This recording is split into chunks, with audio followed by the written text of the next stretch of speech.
Күлігін түлкі сүйбейді дегендей, баяғы мөңгіге дағы құрт түшет дегендей, ошондой эле мага дагы жана көрө албастыктан ичтардыктан же мен деле мисалы мен баардыгы адамга жакшы көрүнүшүң кыйын экен. Бирөөсүн жумуштан аласың, бирөөсүн жумушка ала албай каласың, ар кандай себептер менен. Бирөө жумушка билем дейт, бирөө жумушту иштеп атып, жумушту билбей калгандар бар. Эми мен эң негизгиси мен руководитель болгондон кийин ошол жерди көтөрүш үчүн, экономикасын жана өндүрүштү көтөрүшүм үчүн мен өзүмө керектүү адамдар менен иштешим керек. Ошол жерде специалисттер менен иштешим керек. Эми ошолорду баарын чогултуп алып, бүгүнкү күндө мына бийлик алмашканына байланыштуу булардын артында жөн адамдар жөн чыгып аткан жок. Булардын артында чоң күчтөр бар, чоң кызыктар адамдар бар. Ошонун аркасынан менин атымды ар жерге жамандатып аткан мунун артында чоң күчтөр бар. Аны эл журт көрүп билип эле турат. Эми баардыгын мен Кудайга салдым. Баарын актаныш кыйын экен. Акановтар деп атабыз. Акановтар менен бостонтуп урушуп, эч кандай урушкан жокпуз биз. Мен ошол жерде Акановтарды эми баардыгыбыз эле билебиз. Эл журт билет. Ошол жерде балдарды, карапайым адамдардын балдарын кыйнап ар кимисин уртокмо кала бергенден мен просто аларга чындыгында эми Кудайдын алдында мен деле бир жерге бир жакшы сөзүмдү айтып, ушу балдарды коргоп койгула, бул балдарда айып жок деген жерлерим болсо керек. Эми бар, эми аны айтпасам да болбойт.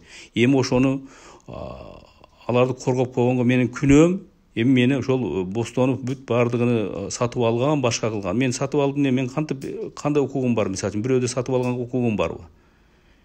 Тем более мына ошол эле Карадарек балдарды азыр ошол баягы Оштун муроосубу ошону айтып атат жана. Мени көзсө башка бек дегенде көргөн эмесмин, Кудай турат. Анан аны сатып алган, башка кылгандай. Анан начальник милицияны айтып атат. Бул эмне деген ушундук? Эми алардын баардыгы мыйзам чегинде каралып атат. Мыйзам чегинде текшерилет. Как будто мени ал жерде жанагы Акановтардын атасы Калмамат эке мына 70-ке чыгып калды, жалган айтып бостонуп атты деп баягы айнен дере бул Кудай дагы мындай көрүп турат. Эртеге бул сөзгө жооп бересиң. Бул өмүрдө жооп берип, акыретте жооп бересиңер. Эми баардыгыңарды мен эчтеке дей албайм. Бүт эле эми азыр саясатташкан заманыбызда эми Кудай эле өзү сактасын да, Кудай эле өзү кечирсин эми күнөөлөрүбүздү баардыгыбызды. Биздин коллектив азыр мына Көкөймбү Ташиевдин командасы келип, биздин бухгалтериянын баардык документин алып кетишкен.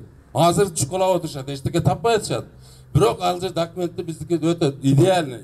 Эгер урдап жегенибизде biz Kırgız-Neft gazını жетекчилиги урдап жеп аткан болгондо, муну көрсөткүчтү 2 жылда 2 эсе көбөйтпөйт эле. Мамлекетке канчалаган миллиарддаган акчалар төктүрбөйт эле да. Ошон үчүн адилеттүүлүк үчүн биз мына кайрылып президент Садыр Жапаровго, генеральный прокурор немеге анан кийин еще Ташиевдин өзүнүн атына кат жөнөткөнбүз. 2600 адамдын атынан. Kudayдын алдында суранып жөнөттүк. Кудайдын алдында адилеттүү бааңарды берип койгулачы, биздин 2600 адамдын эмгегине. Бу жерде бостонуу эмес, ал жетекчи. Ал направить этип башкарып турат. Бирок 2600 адамдын мээнетин баалап койгулачы деп сурадык. Бирок ошону реакция болбостон мурда 3 жолу соттолгон. Burada 3 жолу соттолуп чыккан. Азыр 4-нчи жолу Кыргыз-Нефть мошенничество менен 1 миллион 250 миң сом акчаны алдап алып кеткен Нишанкулов деген, Нишанкулов Абдылмурат деген. Ошол киши 15 адам топтоп барган экен. Талант Мамытов кабыл алыптыр, вице-премьер кабыл алыптыр, Ташиев кабыл алыптыр. Ушундай саясий куугунтукту бирөөдүн местасын алыш үчүн ушинтип чукулаганды токтоткула. Ушунга Кудайдын алдында чындап бостонуктун мээнетин баалап койгула деп кайрылайлы деп атабыз. Биз коллектив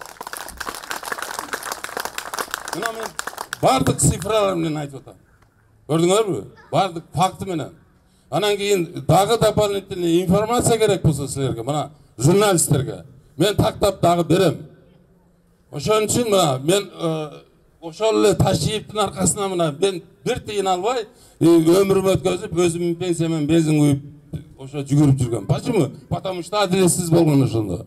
Азыр да ошол кайталанып атат. Ошондуктан давайте адилеттүүлүк үчүн күрөшүп коелу.